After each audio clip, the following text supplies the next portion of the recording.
Orang yang kedua, wa rajulun ta'allama al-ilma wa 'allamahu wa qara'a al-Qur'an. Seseorang yang ketika di dunianya, Masya Allah, belajar ilmu nih, hadir ke tempat kajian, sekolah, kemudian jadi alim. Belajar kan? Gak mungkin dong, ujuk-ujuk datang jadi ustadz, jadi alim. Gak, belajar dulu sebelumnya. Subhanallah, belajar agama dari awal sudah salah. Ya, niatan untuk belajar, hadir di tempat kajian sudah salah awalnya.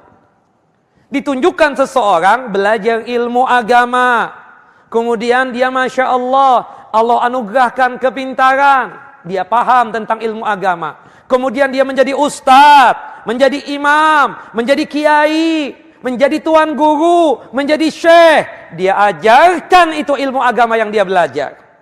Kemudian dia bacakan Al-Quran, menjadi imam solat. Kemudian fa'utiya bihi fa'arrafahu ni'amahu fa'arrafaha. Subhanallah, tolong tunjukkan tentang nikmat yang didapatkan orang yang belajar ilmu. Pahalanya besar ini. Saking besarnya pahala orang yang menuntut ilmu agama, datang ke kajian, para malaikat Allahu Jalla wa'ala mendoakan. Para makhluk Allah yang berada di langit, di muka bumi, hatal hitam, sampai ikan-ikan yang ada di air mendoakan kita yang hadir ke tempat kajian. Allahu Akbar. Didoakan, itu pahalanya. Salah satu pahala yang kita dapatkan, salah satu kenikmatan yang didapatkan, ditunjukkan loh, ini loh nikmatnya ikut kajian, belajar din, belajar agama. Kemudian engkau menjadi alim, jadi ustadz, jadi kiai, jadi ulama, atau jadi imam. Ini loh nikmatnya. Ditunjukkan oleh Allahu Jalla wa'ala. Kemudian termasuk juga membaca Al-Quran, ini loh nikmatnya. Allah bertanya ya kepada dia tersebut, fama amilta fiha, apa yang engkau kerjakan tersebut di dalamnya. Fama amilta fiha, engkau tadi kata Allahu Jalla wa'ala belajar, hadir di kajian, belajar, sekolah, ya, di sini, di situ, dan seterusnya. Pesantren ini, pesantren itu, university ini, universitas itu. Ini pahalanya. Ya. Kemudian engkau menjadi pengajar, ustadz, syekh, kiai. Yang aku tanyakan, kata Allahu Jalla wa'ala, apa yang engkau niatkan dari itu semua? Apa yang engkau niatkan? Datang ke kajian, belajar, mengajar, membaca Al-Quran, apa yang engkau niatkan? Kata dia, dengan pedenya nih orang menjawab di hadapan Allahu Jalla wa'ala, ta'allamtul ilma wa 'allamtuhu wa qara'tu fikal Qur'an. Ya Rabb, aku belajar, datang ke kajian, sekolah untuk memperdalam din untukmu ya Allah, karenamu, ikhlas lillahi ta'ala. Aku mengajarkan ilmu agama juga ya untukmu, karenamu, lillahi ta'ala, ikhlas betul mengajarkannya. Termasuk menjadi imam solat, aku bacakan ayat-ayat suci Al-Quran, karenamu ya Allah, lillahi ta'ala aku melakukan itu semua. Kemudian apa kata Allahu Jalla wa'ala? Kadzabta, bohong engkau. Engkau melakukan itu bukan karenaku, bukan lillahi ta'ala, bukan ikhlas. Walakinnaka ta'allamtal ilma liyuqal alimun wa qara'tal Qur'an liyuqal huwa qari'un. Engkau belajar din, belajar agama, sampai jadi ustadz, jadi kiai, jadi tuan guru, jadi syekh. Tujuan kamu satu, agar orang menyebut alim. Ahli ini nih ustadz, Masya Allah. Puji, nggak ada kayak ustadz ini. Subhan, ini murid nih yang bilang. Ini siapa yang memuji murid? Ustadznya besar kepala langsung. Oh, bisa aja. Padahal inginnya dia begitu. Inginnya dia begitu. Subhanallah, kok nggak ada yang muji gue ya? Padahal gue kan nyebutin ayat, hadis, hafal sekiannya. Subhanallah. Tapi kalau ada orang yang memuji dia, senangnya subhanallah. Jadi lupa sudah kewajiban sebagai seorang ustadz, kiai, syekh dan yang lainnya. Na'udzubillah min dzalik. Faqad qil.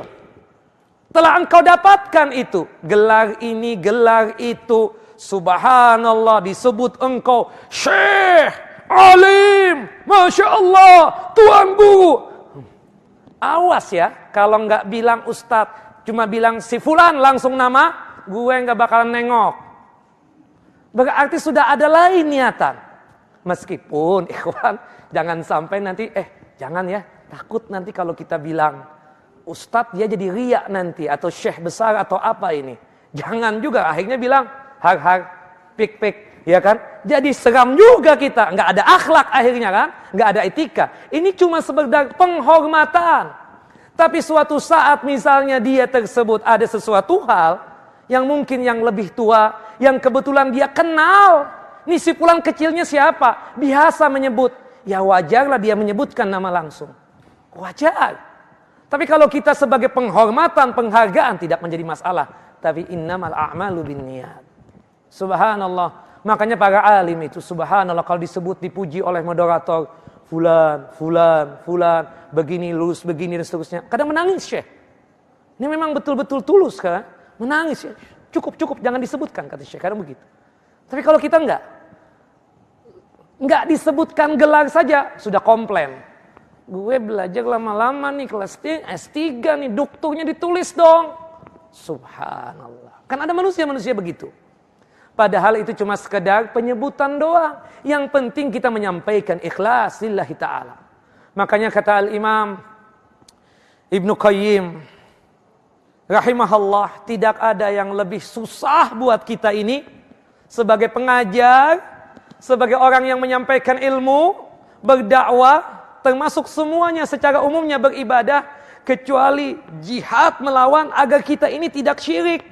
Tidak qiyah, tidak sum'ah, ikhlas dalam melakukan amal soleh tersebut. Itu yang paling berat. Berat memang. Subhanallah. Maka oleh sebab itu, tanamkan keikhlasan. Kemudian dikatakan engkau belajar Al-Quran untuk apa?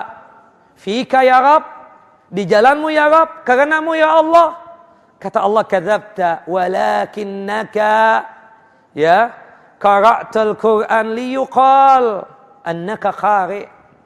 Engkau membaca Al-Quran, niatanmu tersebut bukan ikhlas, bukan lillahi ta'ala, termasuk menjadi imam.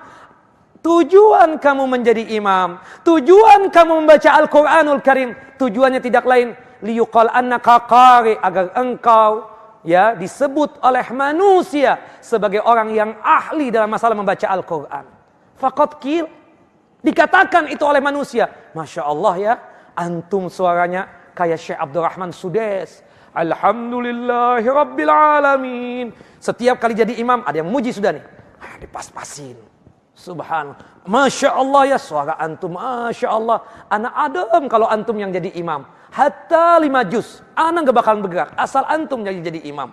Itu kan kelewat batas tuh sudah pujian. Padahal 5 juz, 1 juz saja gak kuat kita kadang. Subhanallah ya. Apalagi dengan bahasa-bahasa, ya Allah kalau ustadz yang jadi imam, ya salam, adem nih hati, khusu datang. Itu diomongkan tuh sama imam, gak besar kepala tuh imam. Ya kalau imam yang cerdik, pak, salas, cukup, ittaqillah, cukup. Kan seperti itu, ini enggak. Bisa aja. Itu pasti maunya keinginan seperti itu. Hati-hati ikhwan, ini penyakit ria. Kadang gak sadar ketemu seperti itu. Nah ini juga kadang, subhanallah bisa jatuh ke dalam kesyirikan yang lain. Kok bisa adem nih hati? Subhanallah, kalau antum yang telepon ini anak adem aja, langsung anak angkat telepon antum ini. Padahal tuh harat marat dia ngomong begitu itu. Bohong besar, seperti itu. Padahal kalau bisa jangan telepon lagi ini kan, seperti itu. Wallahu akbar.